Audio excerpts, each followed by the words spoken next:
Side खबरों के लिए सब्सक्राइब करें फ्लेम मीडिया और उसके बाद बेल आइकन को प्रेस करें ताकि सबसे पहले आपको मिले एक्सक्लूसिव खबरें।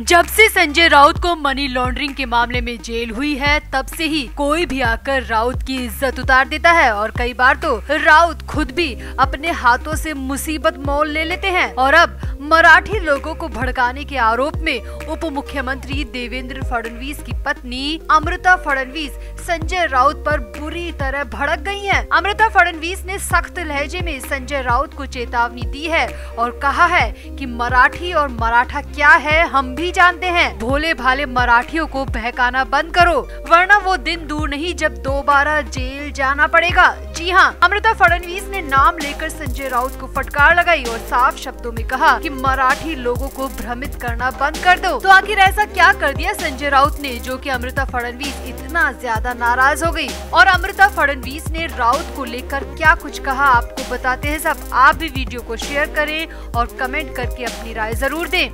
तो आगे बढ़ने से पहले आपको बता दें कि हमारे व्लॉग चैनल नीतू की पलटन का लेटेस्ट व्लॉग रिलीज हो चुका है, जिसका लिंक डिस्क्रिप्शन में है। आप भी जल्दी से व्लॉग देखें, लाइक, शेयर और सब्सक्राइब भी करें। तो हाल ही में संजय राउत ने महाराष्ट्र के राज्यपाल भगत सिंह कोश्यारी के उस बयान पर ऐतराज जताया था जिसमें राज्यपाल कोश्यारी ने शिवाजी महाराज को पुराने जमाने का आदर्श कहा था और नए जमाने का आदर्श नितिन गडकरी को बताया था। कोश्यारी के इस बयान के बाद से लगातार संजय राउत उन्हें ट्रोल कर रहे हैं, जगह जगह जाकर मीडिया में बयानबाजी कर रहे हैं और कोश्यारी को राज्यपाल पद से बर्खास्त करने तक की मांग कर रहे हैं। संजय राउत हर तरफ एक ही बात कह रहे हैं कि राज्यपाल ने शिवाजी महाराज का अपमान किया है और ऐसे व्यक्ति को महाराष्ट्र के राज्यपाल होने का हक कतई नहीं है, उन्हें तुरंत प्रभाव से बर्खास्त कर देना चाहिए। अब इस मामले में पहले भी कई बीजेपी के नेता राउत को अच्छा पाठ पढ़ा चुके हैं, मगर राउत मानने को तैयार नहीं है और लगातार राज्यपाल कोश्यारी को लेकर कुछ न कुछ टीका टिप्पणी करते रहे हैं। अब इसी मसले पर उप मुख्यमंत्री देवेंद्र फडणवीस की पत्नी अमृता फडणवीस ने संजय राउत को खरी खोटी सुनाई है। दरअसल छत्रपति शिवाजी महाराज के बारे में टिप्पणी के विवाद के बीच अमृता फडणवीस राज्यपाल भगत सिंह कोश्यारी के समर्थन में खड़ी हो गई हैं। महाराष्ट्र के उप मुख्यमंत्री देवेंद्र फडणवीस की पत्नी अमृता फडणवीस ने मीडिया के सामने कहा कि भगत सिंह कोश्यारी के शब्दों को कुछ लोगों द्वारा गलत तरीके से कहा गया है। मैं राज्यपाल को बहुत अच्छी तरह से जानती हूँ, उनसे कई बार मिल चुकी हूँ। मैं जानती हूँ कि अब तक के वो एक ऐसे अकेले राज्यपाल हैं जो कि महाराष्ट्र से ना होकर भी उन्होंने यहाँ आकर मराठी भाषा सीखी है। उन्हें मराठी से अपार प्रेम है, वो मराठी लोगों को बहुत ज्यादा प्यार करते हैं। अमृता फडणवीस ने आगे कहा, राज्यपाल कोश्यारी मराठी बोलने की कोशिश करते हैं, जिससे कई बार ऐसा होता है कि वो कह कुछ और रहे होते हैं मगर लोग उसका गलत मतलब निकाल लेते हैं, जबकि वो सच में मराठी भाषा को बहुत प्यार करते हैं। अमृता ने आगे कहा, मैं नाम लेकर उंगली उठाना चाहती हूँ और संजय राउत से पूछना चाहती हूँ कि क्या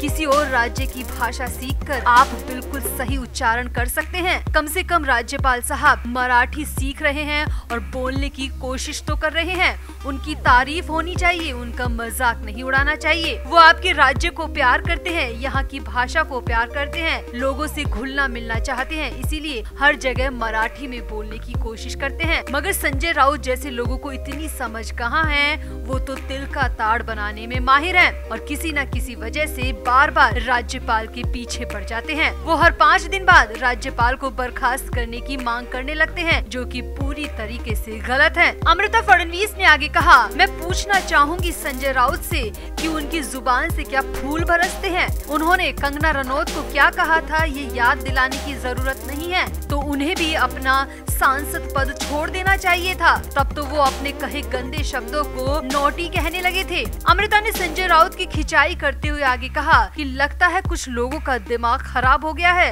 जेल में रहकर लोगों को अक्ल आती है, मगर यहाँ तो सब उल्टा ही दिखाई दे रहा है। लगता है कि अक्ल ठिकाने लगाने के लिए 3 महीने नहीं, कम से कम 30 साल जेल में रहना पड़ेगा। अब यहाँ पर अमृता फडणवीस का लहजा काफी सख्त था। वो पूरी तरह भगत सिंह कोश्यारी के समर्थन में थी और कहीं न कहीं संजय राउत को बता दिया कि अगर ज्यादा बोले तो फिर से जेल हो सकती है। तो आपको क्या लगता है, अमृता फडणवीस ने क्या संजय राउत को सही फटकार लगाई है या फिर अमृता फडणवीस को खुद को बोलने की तमीज सीखने की जरूरत है? आप भी अपनी राय कमेंट बॉक्स में जरूर दें और वीडियो को भी शेयर करें। तो आगे बढ़ने से पहले आपको बता दें कि हमारे व्लॉग चैनल नीतू की पलटन का लेटेस्ट व्लॉग रिलीज हो चुका है, जिसका लिंक डिस्क्रिप्शन में है। आप भी जल्दी से व्लॉग देखें, लाइक, शेयर और सब्सक्राइब भी करें। तो उद्धव ठाकरे और संजय राउत के बीच का दोस्ताना जग जाहिर है। उद्धव वो शख्स हैं जो कि संजय राउत की बिना सलाह के घर के बाहर कदम तक नहीं रखते। संजय राउत को पार्टी का सर्वोपरि मानते थे और संजय राउत भी दशकों से पार्टी के सबसे विश्वास पात्र नेता रहे हैं। मगर अब दशकों की ये दोस्ती टूटती नजर आ रही है। संजय राउत और उद्धव ठाकरे के बीच दूरी तो तब से ही आना शुरू हो गई थी जब से राउत को जेल हुई थी। फिर भी सब कुछ ठीक ठाक चलाने की कोशिश हो रही थी। मगर अब जो खबरें आ रही हैं उसके मुताबिक उद्धव ठाकरे और संजय राउत के बीच टकराव पैदा हो चुका है और अब संजय राउत बहुत जल्द उप मुख्यमंत्री देवेंद्र फडणवीस से मुलाकात कर सकते हैं और ये मुलाकात बहुत बड़े फैसले के रूप में सामने आ सकती है। दरअसल हाल ही में संजय राउत ने राहुल गांधी और राज्यपाल भगत सिंह कोश्यारी को लेकर कई अलग अलग बयान दिए थे। अब भगत सिंह कोश्यारी के बयान के खिलाफ तो शिंदे गुट के विधायक भी खड़े हैं, इसलिए वो बात ज्यादा नहीं अखरी। मगर राहुल गांधी को लेकर राउत ने जो कुछ भी कहा उससे उद्धव ठाकरे बेहद नाराज हैं। खबरों की माने तो उद्धव ठाकरे ने संजय राउत की बयानबाजी से तंग आकर मातोश्री में बड़े स्तर पर मीटिंग बुलाई थी, जिसमें संजय राउत भी पहुँचे थे।